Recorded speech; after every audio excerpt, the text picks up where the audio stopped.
اعوذ باللہ من الشیطان الرجیم بسم اللہ الرحمن الرحیم۔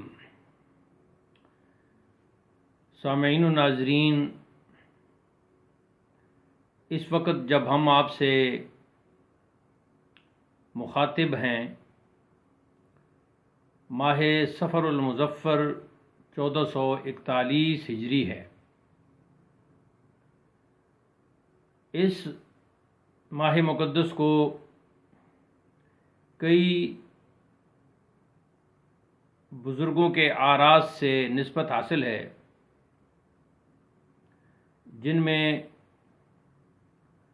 حضرت شیخ علی بن عثمان حجویری المعروف داتا گنج بخش قدس سرہ اور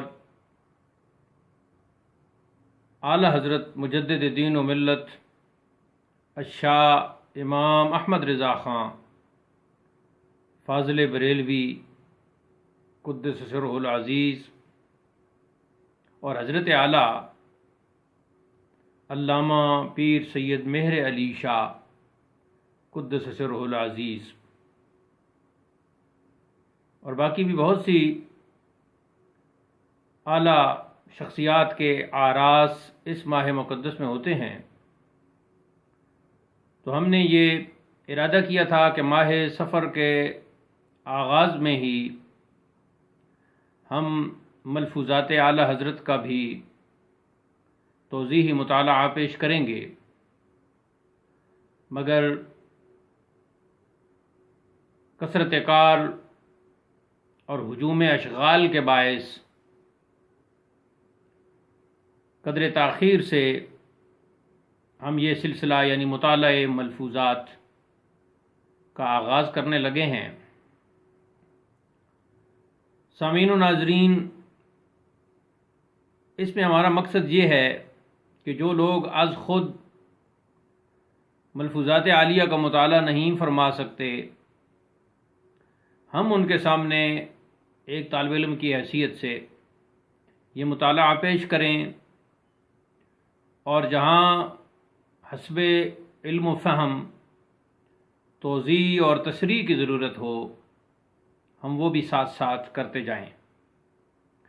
اس طرح جو ارباب، جو لوگ کتاب کا مطالعہ نہیں کر سکتے، وہ ہماری آواز میں ان ملفوظات عالیہ کو سماعت فرمائیں اور ہماری تصریحات و توضیحات پر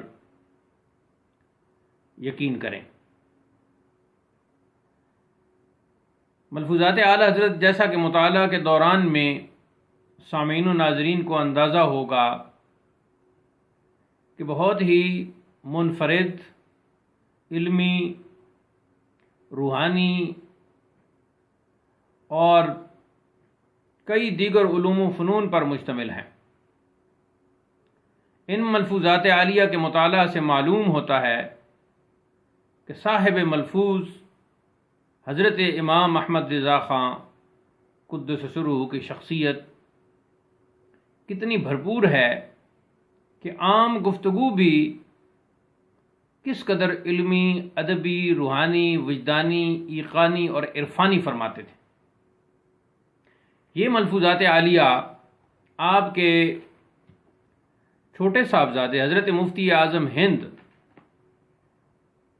شیخ محمد مصطفیٰ رضا خان قادری برکاتی نوری علیہ رحمت نے قلم بند فرمائے، اور جیسا کہ اب ہم ان ملفوظات کا مقدمہ جو مفتی اعظم ہند نے تحریر فرمایا وہ پڑھیں گے، تو آپ کو معلوم ہوگا کہ یہ ملفوظات جو 4 حصوں پر مشتمل ہیں، یہ تھوڑے سے عرصے میں قلم بند فرمائے، اور پہلے قلم بند نہ فرما سکے، اور اس پر جو آپ کو اظہار تأسف ہوا اس کا ذکر بھی آپ نے مقدمہ میں کیا ہے۔ تو اس وقت جو ہمارے سامنے نسخہ ہے یہ ہم آپ کو دکھا دیتے ہیں، یہ محمد علی کارخانہ اسلامی کتب کراچی کا چھپا ہوا نسخہ ہے۔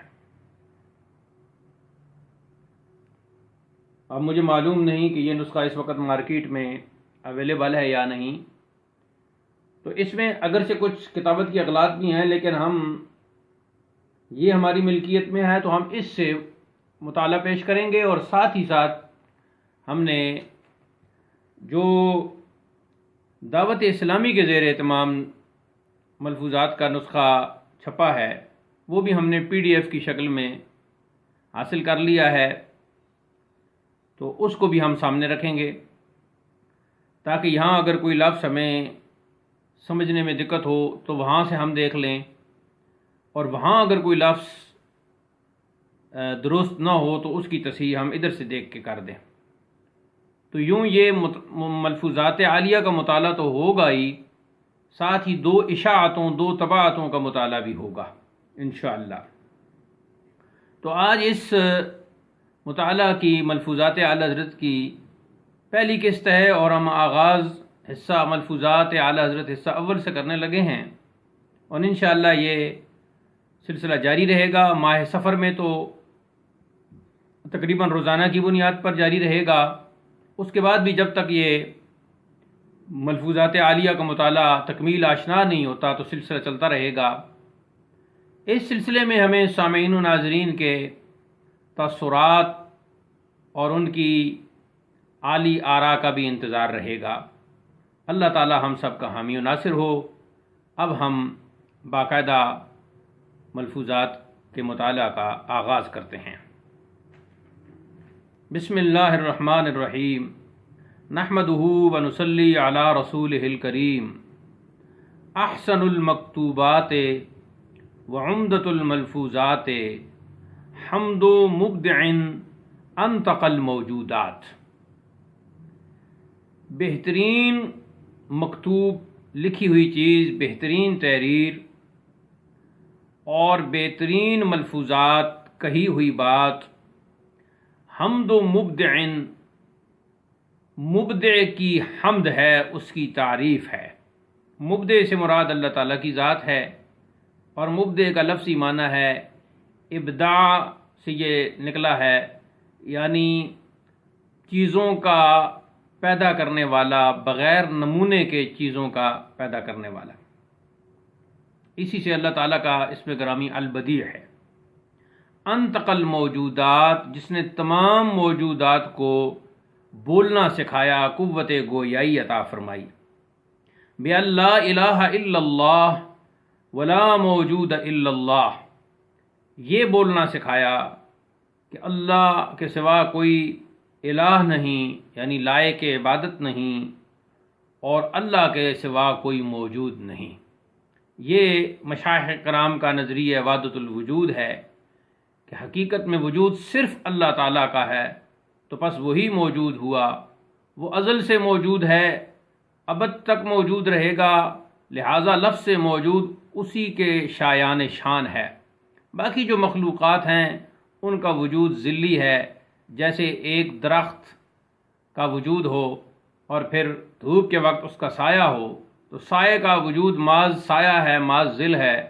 جب وہ چیز جس کی وجہ سے سایہ بن رہا ہے وہ سورج ہو، سورج غروب ہونے کے بعد وہ سایہ ختم ہو جائے گا۔ اگر کوئی لائٹ ہو تو وہ لائٹ آف ہونے کے بعد اس درخت کا سایہ یا کسی بھی چیز کا سایہ، سایہ دار چیز کا سایہ ختم ہو جائے گا۔ تو جیسے سائے کا وجود وجود حقیقی نہیں، ایسے ہی تمام مخلوق کا وجود حقیقی نہیں۔ پس اگر کوئی اپنے وجود حقیقی کے ساتھ ہمہ وقت موجود ہے تو وہ صرف اور صرف اللہ تعالیٰ ہے۔ اس لیے ارشاد فرمایا لا موجود الا اللہ۔ آگے فرماتے ہیں وَأَخْرَجَ الْمَعْدُومَاتِ مِنَ الْعَدَمِ إِلَى الْوُجُودِ، اور اس کی تعریف، اس مبدع کی تعریف جس نے معدومات کو عدم سے نکال کر وجود عطا فرمایا۔ معدومات معدوم کی جمع ہو گئی، اور معدوم وہ جو عدم میں ہو، یعنی جس کا وجود نہ ہو۔ جتنی بھی مخلوقات اس وقت وجود اختیار کر چکی ہیں، ہماری آنکھوں کے سامنے موجود ہیں، خود ہمارے وجود ہیں، یہ سب پہلے عدم میں تھیں، یہ سب پہلے معدومات تھیں۔